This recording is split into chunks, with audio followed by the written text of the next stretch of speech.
ದೇಶಕ್ಕೆ ಸ್ವಾತಂತ್ರ್ಯ ದೊರೆತ ಬಳಿಕ ದೇಶದಲ್ಲಿ ಹಲವು ಬದಲಾವಣೆಗಳಾಗಿವೆ. ರಸ್ತೆ ಇಲ್ಲದ ಗ್ರಾಮಗಳಿಗೆ ರಸ್ತೆ ಆಗಿದೆ, ಸೇತುವೆಗಳಾಗಿವೆ. ಆದರೆ ಇಲ್ಲೊಂದು ಕುಗ್ರಾಮಕ್ಕೆ ಮಾತ್ರ ಈವರೆಗೂ ಒಂದು ಸಮರ್ಪಕ ಸಾಧ್ಯವಾಗಿಲ್ಲ. ಮಳೆಗಾಲದಲ್ಲಿ ಈ ಗ್ರಾಮದ ವಾಸಿಗಳಿಗೆ ದ್ವೀಪದಲ್ಲಿ ವಾಸ ಮಾಡುವ ಅನುಭವ ಆಗುತ್ತೆ. ಸ್ವಾತಂತ್ರ್ಯ ದೊರೆತು ಇಷ್ಟು ವರ್ಷ ಕಳೆದರೂ ಈ ಗ್ರಾಮದ ಜನ ಮೂಲಭೂತ ಸ್ವಾತಂತ್ರ್ಯವನ್ನು ಮಾತ್ರ ಕಸಿಯಲಾಗಿದೆ.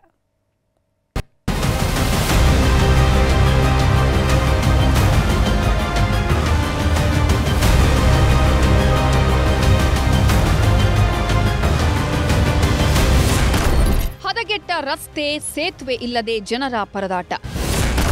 ಸಮರ್ಪಕ ರಸ್ತೆ ನಿರ್ಮಾಣಕ್ಕೆ ಸ್ಥಳೀಯರ ಆಗ್ರಹ.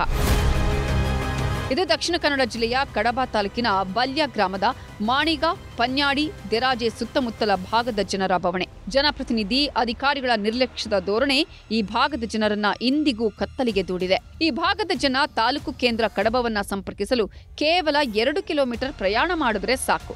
ಆದರೆ ರಸ್ತೆ ಸಂಪೂರ್ಣ ಹದಗೆಟ್ಟು ಸೇತುವೆಯೂ ಇಲ್ಲದ ಕಾರಣ 8 ಕಿಲೋಮೀಟರ್ ಸುತ್ತಾಡಿ ಹೋಗಬೇಕಾದ ಸ್ಥಿತಿ ಎದುರಾಗಿದೆ. ಮಳೆಗಾಲದ ಸಮಯದಲ್ಲಂತೂ ಇಲ್ಲಿನ ಜನರಿಗೆ ದ್ವೀಪ ಪ್ರದೇಶದಲ್ಲಿ ಇರೋ ಅನುಭವ ಸಿಗ್ತಿದೆ. ನಮಗೆ ಜೂನ್ ತಿಂಗಳಿಂದ ಸಾಧಾರಣ ಡಿಸೆಂಬರ್ ತಿಂಗಳವರೆಗೆ ಇದರಲ್ಲಿ ನೀರು ಹೋಗ್ತಾ ಇರ್ತದೆ. ತುಂಬಾ ನೆರೆ ಬರುವಾಗ ಇಲ್ಲಿ ತೋಟದ ಮೇಲೆ ನೀರು ಹೋಗೋಷ್ಟು ಇರ್ತದೆ. ಇಲ್ಲಿ ಸುಮಾರು ರಾಮಕುಂಜ, ಉಪ್ಪಿನಂಗಡಿ, ಕಡಬ ಮತ್ತೆ ಆಳಂಕವರು ಏನು ಹೈಸ್ಕೂಲ್ ಮತ್ತು ಪದವಿ ಪೂರ್ವ ಮತ್ತೆ ಪದವಿ ಕಾಲೇಜುಗಳಿಗೆ ಹೋಗ್ತಕ್ಕಂಥ ಮಕ್ಕಳು ಈ ರಸ್ತೆಯಲ್ಲಿ ಹೋಗ್ಬೇಕು. ತಾಲೂಕು ಕೇಂದ್ರ ಆಗಿ ಈಗ ಕಡಬ ಆಗಿದೆ. ನಮಗೆ ಸ್ವಾತಂತ್ರ್ಯ ಸಿಕ್ಕಿ 70-75 ವರ್ಷ ಆಯಿತು. ಈಗ 80 ವರ್ಷಕ್ಕೆ ಕಾಲಿಡ್ತಾ ಇದ್ದೇವೆ ನಾವು. ಈ ಸಂದರ್ಭದಲ್ಲಿ ಇಂಥ ಒಂದು ರಸ್ತೆ ಇರ್ತಕ್ಕಂಥದ್ದು ನಮ್ಮ ಗ್ರಾಮಕ್ಕೆ ಇದೊಂದು ಕಪ್ಪು ಚುಕ್ಕಿ ಅಂತ ನಾನು ಹೇಳ್ತೇನೆ. ಇದನ್ನೊಂದು ಓಪನ್ ಮಾಡಿ ನಮಗೆ ರಸ್ತೆಗೆ ಸೇತುವೆಯನ್ನು ನಿರ್ಮಿಸಿಕೊಟ್ಟು ರಸ್ತೆಯನ್ನ ಮಾಡಿಕೊಡ್ಬೇಕು ಅಂತ ಹೇಳಿ ನಾವು ಮನವಿಯನ್ನ ಮಾಡ್ತೀವಿ. ಈ ಗ್ರಾಮದಲ್ಲಿ ಸುಮಾರು 200ಕ್ಕೂ ಹೆಚ್ಚು ಮನೆಗಳಿವೆ. ಮಳೆಗಾಲ ಆರಂಭದಿಂದ ಡಿಸೆಂಬರ್ ವರೆಗೂ ಈ ಹೊಳೆಯಲ್ಲಿ ನೀರು ಹರಿತಾನೆ ಇರುತ್ತೆ. ಹೀಗಾಗಿ ಮಕ್ಕಳಿಗೆ ಶಾಲೆಗೆ ಹೋಗೋದಿಕ್ಕೂ ಸಾಧ್ಯವಾಗ್ತಿಲ್ಲ. ಕಳೆದ ಹಲವು ವರ್ಷಗಳಿಂದ ತಮಗೆ ರಸ್ತೆ ಮತ್ತು ಸೇತುವೆ ಬೇಕು ಅನ್ನುವಂತಹ ಹೋರಾಟ, ಮನವಿ ಮಾಡಿದ್ರೂ ಪ್ರಯೋಜನವಾಗಿಲ್ಲ.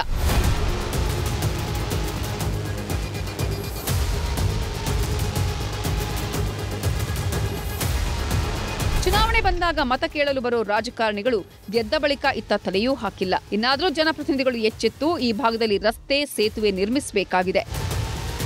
ಅಜಿತ್ ಕುಮಾರ್, ನ್ಯೂಸ್ 18, ಪುತ್ತೂರು.